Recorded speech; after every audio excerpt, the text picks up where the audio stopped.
this total isolation was the biggest burden, I think, for someone from the West living in Moscow. Otherwise, the fact is we led fairly privileged lives as diplomats. I mean, we had food even imported from Stockholm, from Stockmann's. Yeah. We could shop in special stores that were set up for foreigners and so on. We compared to the average Soviet, we can't say, I think, that we suffered really. But it was the element of isolation and the element of sort of control that was extraordinary. For example, we were there when Ronald Reagan was shot, and the television announced that Ronald Reagan had been shot. But then they did not know how to handle this, what else they could say in the TV studio. For the next 8 hours, there was not a word on whether he was alive, whether he was dead, whether the assailant was apprehended. They just did not know how to handle the story. And thus, we really did not know what happened.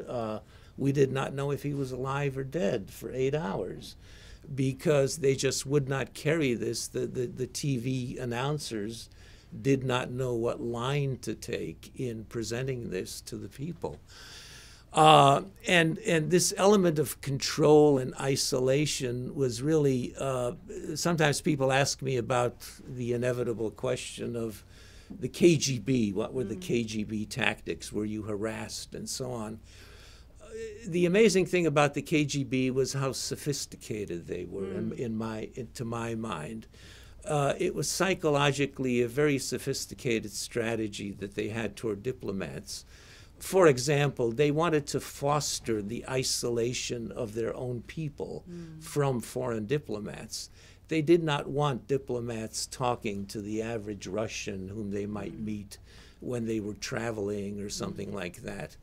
They wanted to keep that barrier. So what did they do? Well, in my time, for example, there was an incident of 2 Japanese diplomats from the Japanese embassy who were traveling, and they were in a city in a hotel, and there was a Soviet wedding party going on, and the father of the bride came over and insisted that they have a drink in honor of his daughter. Of course, they could not resist. They had a drink. They became violently ill that evening. They had to return to Moscow. It was clear that the drink that they had been given something intentionally to become ill. What happened was, word of this spread through the diplomatic community instantly. And the next time somebody was traveling and a Soviet person offered you a drink, you turned it down. And you probably reinforced the KGB notion that, boy, those foreigners are very unfriendly, and they're not very nice people. They won't even accept the drink from you. But people did that because they did not want to have the same thing happen to them. It was a very sophisticated way of trying to keep you from getting to know or to establishing contact with the average Soviet. Just one other instance, and what the Soviets did also to try to increase your own vulnerability as diplomats. Of course, we had a lot of protection as diplomats from the KGB and so on. But we all lived in apartment houses that were basically Soviet-run, and the Soviets could come in and out. And what was routine, at least in the American embassy, is you would come home one evening, and a lamp, which had always been on that table on that side of the room, was on that table on that side of the room. And it was purposely, it was very intentional to remind you of your vulnerability, and that somebody had been there, and that they could have done something much worse if they wanted to.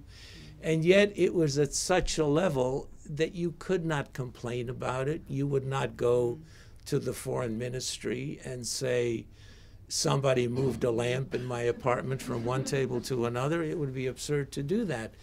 And they knew how to push this exactly to the level where you would get the message that they are there, that they can do things to you, and yet to do it at a level where it was almost impossible to complain about it or to do anything about it. And this was commonplace. It happened to all of the people in the embassy. And some of them, the people who were harassed, who were really sort of intentionally harassed, were generally the people who worked with the dissidents or who had certain jobs like that in having contacts with the dissidents and so on. And to them, they could do much worse things. There was a whole gradation of things that could be done. Some people had their freezers unplugged when they were on vacation, and which was serious. You could lose hundreds of dollars worth of food or damage done to some of your things. But what I found interesting was just the moving the lamp from one table to another.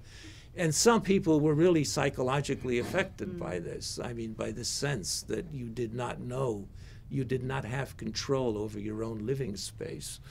Some people it didn't bother. But anyway, it was definitely a tactic that was employed.